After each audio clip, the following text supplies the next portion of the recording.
I'm gonna say straight up the absolute best changes that I have ever made out here in the shed, and the ones that have actually made this place better, have all started with me standing around, scratching my head and thinking, stuff it, let's do this.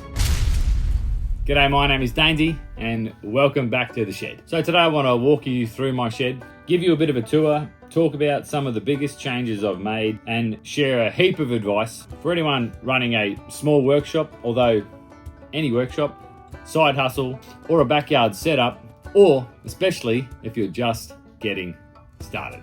This space is 4 by 5 meters, so 20 square meters, or 13 by 16 feet, 208 square feet. Plus the big round thing over there. Let's start with the biggest, the most ridiculous change I've ever made. The giant soccer ball shaped shed extension. About a year ago, I sold my house, so I don't own this property. I just rent here now, but I've been woodworking here for about 8 years. Then about 6 months ago, I had this wild idea. What if I finally extend the shed, but with a giant soccer ball? Before that, I used to roll my CNC cabinet in and out of the shed. It worked fine for a while, but it did create a lot of friction. It wasn't protected from the weather, and it just made getting started a little bit of a pain in the ass, especially when this is still my hobby and not my full-time job. So I built the dome, and that crazy move has been a total game changer. Now I rock up, I lift the roller door, flick the lights on, turn the dust on, and I'm into it. No setup, no frustration, and it created this whole new zone that's technically outside, so the outside has made more inside, and everything just flows smoother. Here's the thing, sheds, workspaces evolve. You don't nail the perfect setup overnight. I'm 8 years in, and in hindsight, maybe I should have extended the shed like 7 years ago, but that's how it goes. The more time you spend in your workspace, the more you start seeing what's holding you back, and sometimes the best upgrades come from pure frustration. Those let's rip it all apart moments that make you a little bit nervous, cost you a day maybe in absolute carnage, but you end up changing things for the better. Let me give you a few examples. Recently, one day I decided to completely flip my table saw around just 180 degrees, which meant pulling the whole place apart again, but it turned out brilliant. Everything flowed better and it freed up a heap of space. Even though it took up about the same space, the space was just better, and I couldn't see it before because that's how I thought it was meant to be. Very early on, I realized my miter saw was sitting across the short side of the shed, limiting my in-feed and out-feed to the miter saw plus the table saw. So I rebuilt an entire wall where the garage door is, and I shifted the miter saw to the long axis of the shed. It gave me better cuts, better storage, and better workflow. And now all three tools, the table saw, miter saw, and the jointer, all had max in-feed and out-feed because they were positioned dead center in the long axis of the shed. Later, I even turned that wall into a rolling wall. I put the miter station and the wall on wheels so it could move in and out. If you have a single car garage setup, that could be a perfect little solution to get another wall, but also create movable privacy from those looking in from the street. Anywho, that little tweak gave me another 600 mils of floor space, and eventually that space became my CNC rollout zone. I sold the miter saw and I've learnt to live without it. Working in a small space has taught me a lot about priorities.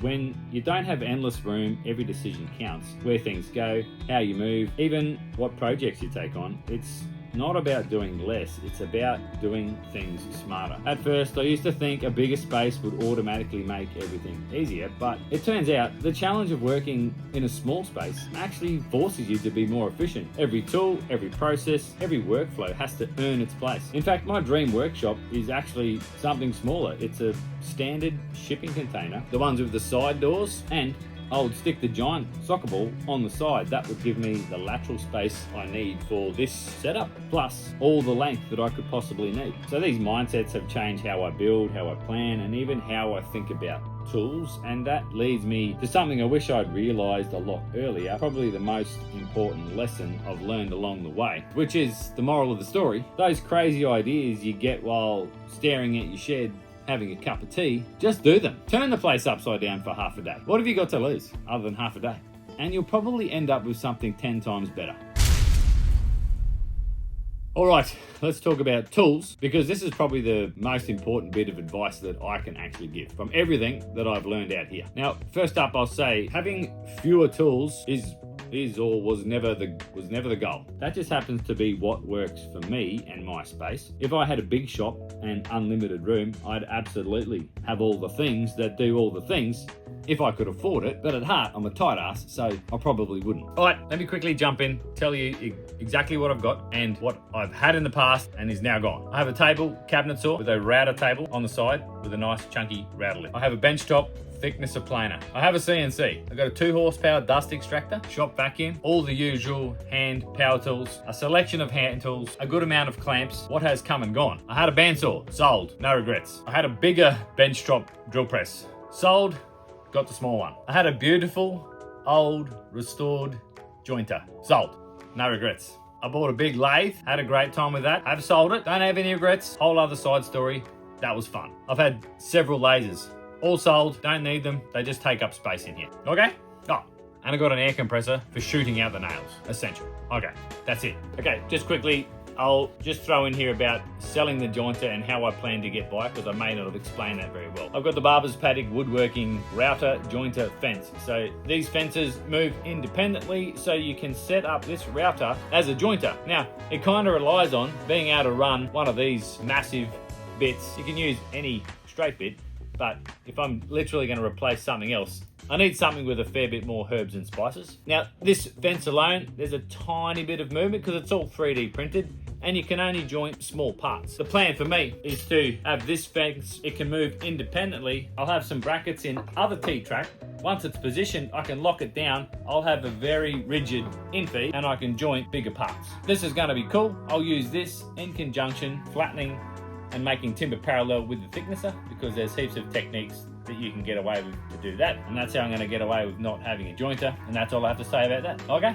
The key is to really analyze what works for you and your space.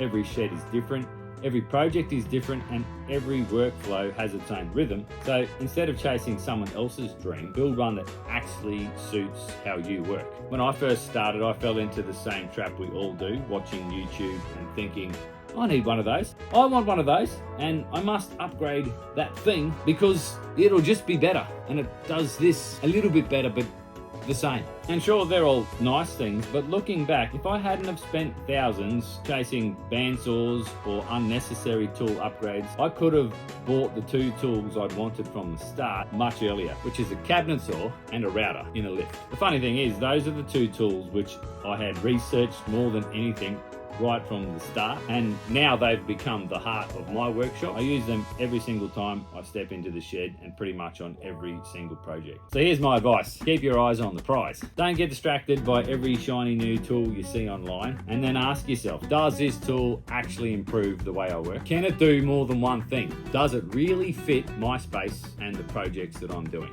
Because the truth is, tool versatility matters more than tool quantity. In a small workshop, every machine needs to earn its place. My table saw with the router lift built in, that's the core of everything I do. It's not just about space saving, it's about tools that work smarter, not bigger. I do really wish I had have landed on this setup years ago, but again, sheds evolve. The thing is, having less has actually made me more creative. It forces me to plan, to think, and to make do. And in doing that, I've learned more than any new gadget could have taught me anyway. So basically, don't chase the tool collection, chase the workflow, your workflow. Build towards the right tools for your long-term goals, not just what looks cool online. Okay, quick yak about my workbench. So when I built the workbench, it was purely a project to learn new things, to slow down, create something long-lasting. I intentionally had this project going on the side, and initially I was not even going to film it. I was convinced otherwise. It's a rite of passage on YouTube,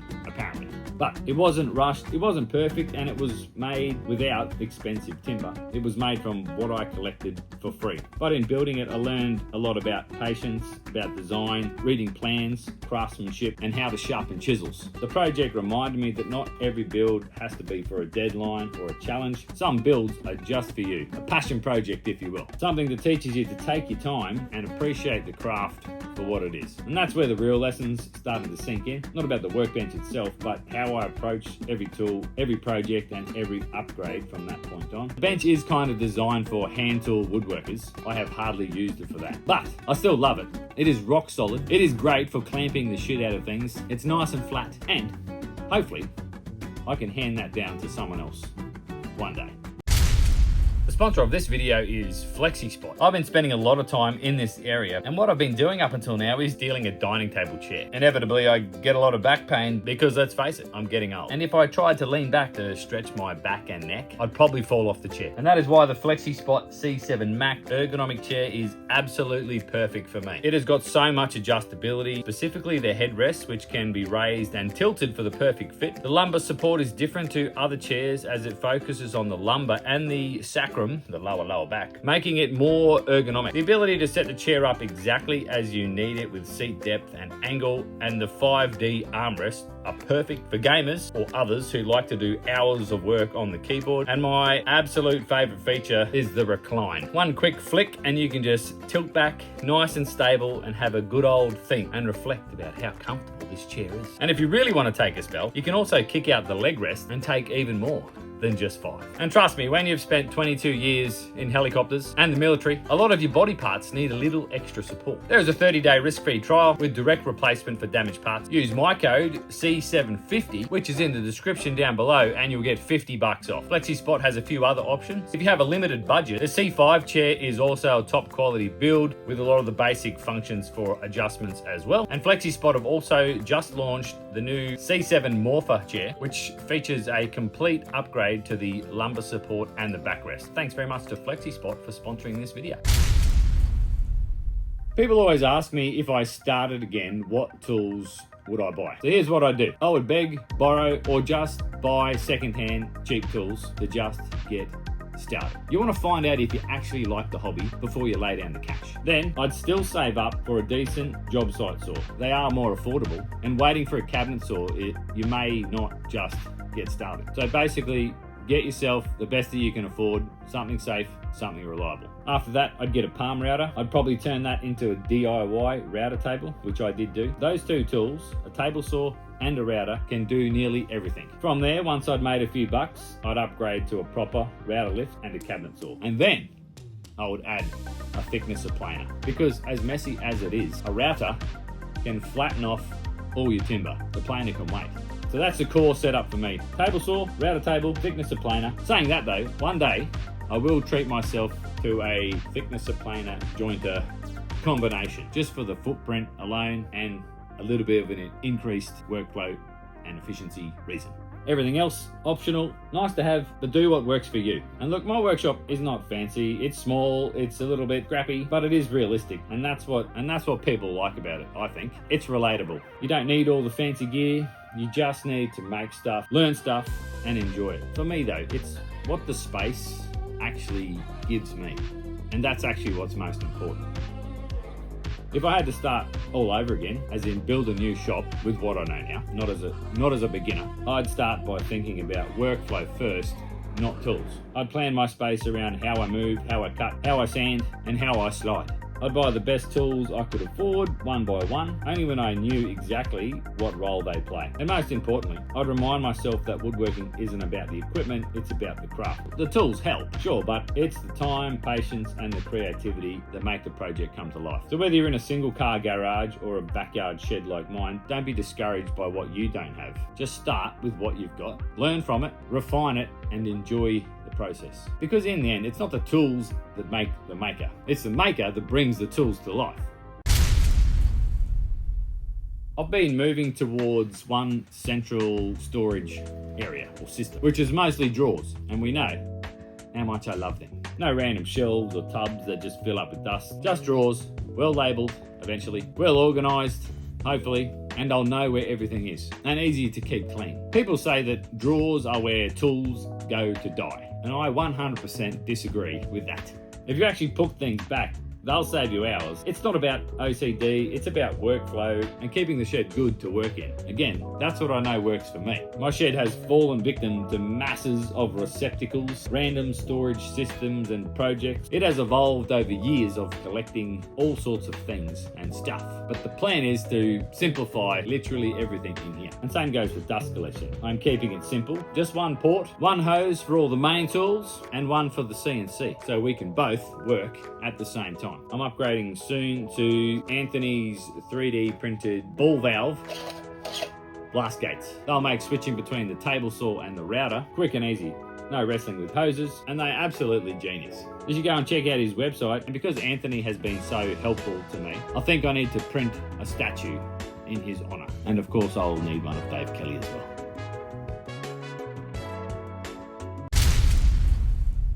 One upgrade I am stoked about is soundproofing the CNC inside of the dome. It is so quiet. Now the loudest thing is actually the dust extractor humming along, which from outside sounds like a vacuum. Eventually, I think I'd like to have a separate dust extractor for the CNC, build that into a soundproof box so that I can actually have a bit of peace and quiet while that machine is running. Let me try and demonstrate the actual sound difference with some sounds that we know rather than me showing you nerdy screenshots of a decibel app on my phone.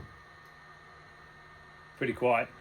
Normal talking voice. Desk fan, normal talking voice. Cyclonic fan, normal talking voice. Normal talking voice. It's about to get really blowy. Dust extractor. This one's going to get a bit noisy. Normal talking voice. Normal talking voice. Everything is off except the CNC. It's currently cutting about 6 mil deep into pine, which is, that's about as loud as it gets. So you definitely can't hear that over the top when the extractor's running. So if that extractor was outside or in its own little soundproof box, it'd be so good in here. I'll fire up the spindle, I'll start the cut, I'll then put the door on, and you'll see how good this is. I still haven't sealed up the top. Oh,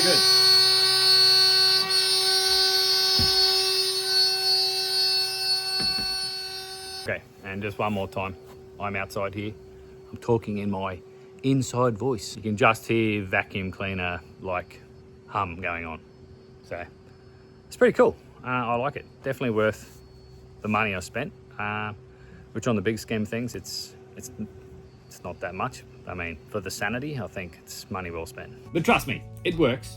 It's awesome. Neighbours, they're stoked. Next big job is decluttering. I'm going through every single door, every bit of scrap wood, and being quite brutal about what is going to stay. No more, I might use that one day, or I might need it later on. There's a lot of shit in here that I don't need. I'm also keeping things light because one day I will be moving. And wherever I do go, the dome is coming with me, of course. And at the next workshop shed, that'll actually be quite a cool place to work in a little bit more. And also display some of my nostalgic art pieces that are in my brain for now. So that is the shed as it stands today.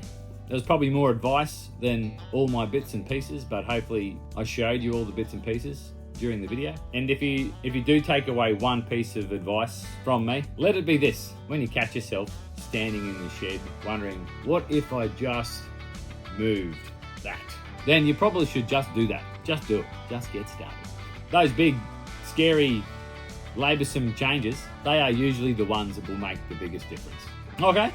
So if you did make it this far, just do me one favour, please. Because I rarely remember to ask for subscribers. That's not what I'm going to ask you. What I want you to do is grab your mouse or your finger, and at the end of the video, just slide that little thing back to the start of the video and let it play again. That'll give me a 200% view, and YouTube might actually think this video is way more interesting than it probably really was. Or just chuck it on all your devices, press play, and go take the dog for a walk. Okay, 2025, that's about it, really. Thank you very much, everybody. Catch you later.